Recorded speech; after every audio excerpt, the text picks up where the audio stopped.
Bismillahirrahmanirrahim.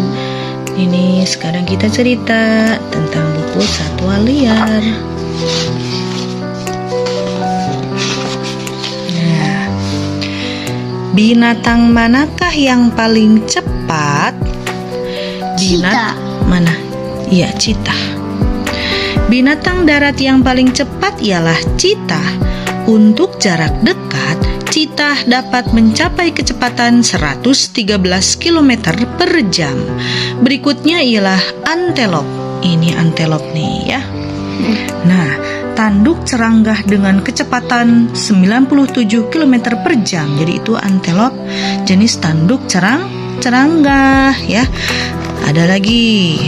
Yang paling lambat ialah kukang. Mana kukang yang paling lambat? Iya, betul. Kukang tidak dapat berdiri sehingga badannya harus diseret. Wah, jadi seperti itu ya. Berbagai macam hewan dan makhluk Allah dengan kecepatan berlarinya. Jadi kukang itu hampir selalu hidup di pohon, Basir, dengan mencengkram dahan pohon. Di pohon pun geraknya amat lamban. Binatang darat tercepat adalah cheetah. Nah, kecepatannya itu yang paling cepat itu pernah tertulis itu 113 km per jam. Tapi angka itu mungkin beda ya menurut cara diukurnya gitu. Nah, binatang di alam bebas tidak berlari dengan kecepatan penuh dalam jarak tetap. Dan keadaan yang mendorongnya berlari pun berbeda-beda. Jadi sulit membuat perbandingannya ya. Sekarang kita lihat. Apakah semua satwa berenang? Nah, coba dilihat. Ini kebanyakan binatang pandai berenang. Bahkan binatang dapat berenang sejak lahir. Tetapi manusia dan beberapa binatang seperti gorila dan simpanse perlu belajar berenang. Jika sudah terlatih, manusia dapat berenang cukup jauh. Coba dilihat. Ini simpanse. Kalau nggak bisa berenang dia tenggelam ya. Kalau ular bisa, kucing juga bisa, tikus bisa, linsang bisa ya. Ini rusa bisa, kukang apalagi, harimau, anjing semuanya bisa ya.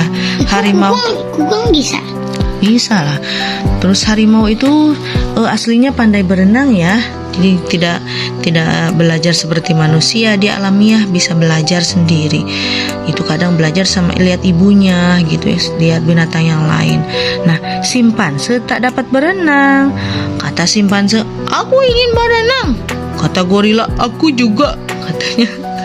Nah, terus ada pertanyaan, mengapa sih orang harus berlatih berenang? Mengapa ya? Hampir semua binatang dapat mengapung di air dengan hidung berada di atas permukaan. Hanya dengan menggerak-gerakkan kaki, binatang dapat berenang. Tapi bila orang dan simpanse mengapung, hidung mereka berada di bawah permukaan air. Di hidungnya di bawah ya, sehingga tidak dapat bernapas. Itulah sebabnya mengapa kita perlu berlatih berenang. Kalau hewan yang lainnya hidungnya di atas, kalau kita mah jadi di bawah ya, kayak simpanse seperti itu ya. Apalagi yang hidungnya di bawah itu selain simpanse dan manusia, gorila juga ya. Oke, lagi ada lagi. Bagaimana cheetah dapat berlari begitu cepat? Nah, untuk lari jarak pendek, cheetah adalah binatang tercepat di darat. Kecepatan lari ini berkat bentuk tubuhnya yang khas. Tulang belakang cheetah lentur. Tulang belakangnya lentur ini. Tulang belakangnya ya. Terus ini memungkinkan cheetah berlari dengan lompatan yang jauh.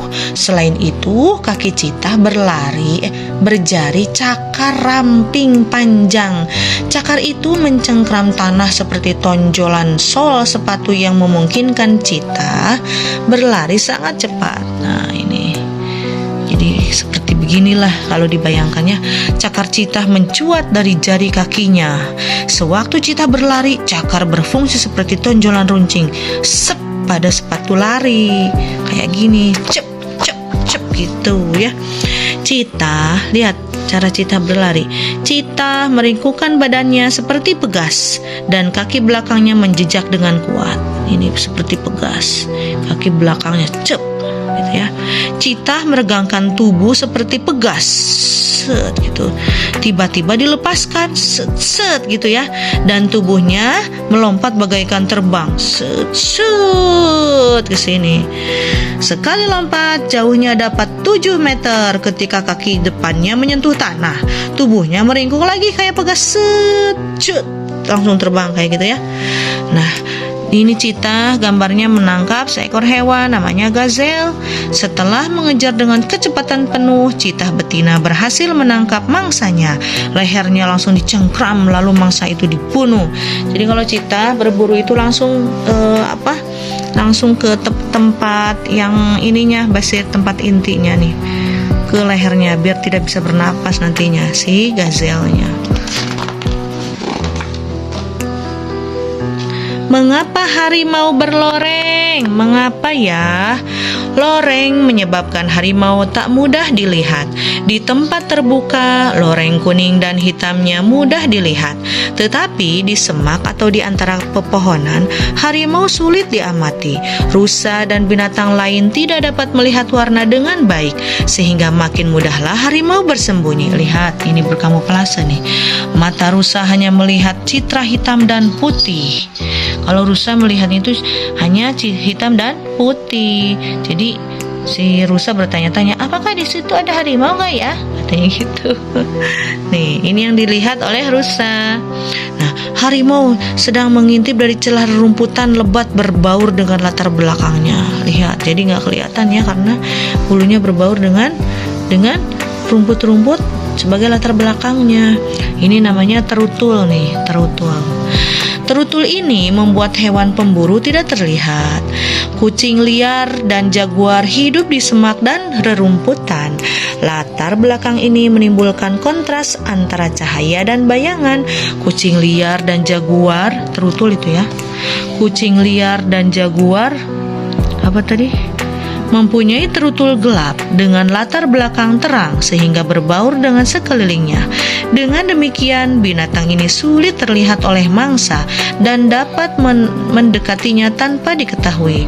Ini kucing liar bengal, ini kucing bengal kecil kayak si Loki, tinggal di hutan dan memangsa binatang kecil. Ini kucing bengal nih, ya kayak si Loki. Nah, jaguar tinggal di hutan lebat, berburu monyet, pekari, dan tapir. Terutul ini membuat binatang tetap tersembunyi. Nih, beberapa binatang lemah yang sering diburu binatang lain membuat terutul bulat putih mempunyai terutul bulat putih, maaf ya. Terutul ini tampak seperti bulatan putih yang terbentuk ketika cahaya matahari menembus pepohonan. Dengan pola ini, binatang mudah berbaur dan bersembunyi dari musuhnya. Lihat, sewaktu masih muda nih, babi hutan berterutul putih. Ini nih ya. Terus kalau ini pada musim panas rusa berterutul putih, pada musim dingin terutul ini hilang. Terus yang ini binatangnya, berkat terutulnya anak rusa ini tersembunyi dari musuh. Jadi menyamarkan ya. Terus sewaktu masih muda dan tak berdaya, kulit tapir berterutul. Ini tapir ya. Itu Basir. Satu lagi nih. Tahukah kamu bahwa singa jantan tidak berburu? Wah, enak banget ya. Di kalangan singa, tugas berburu dilakukan oleh singa betina. Jadi yang tugasnya mencari makan itu singa ceweknya ya. Singa jantan memang kuat, tetapi tidak membantu betina berburu. Singa hidup di padang rumput yang luas di Afrika, bukan di hutan rimba. Singa betina berburu dalam kawanan, jadi sekelompok berburunya ya, mau memburu mangsa itu bergerumbul, tidak sendiri. Kalau sendiri biasanya dia yang mati ya, karena di seruduk tanduk. Nah, dengan warna bulu coklat muda ini, singa mudah bersembunyi di rerumputan kering. Jadi bulunya hampir sama dengan rumputnya ya.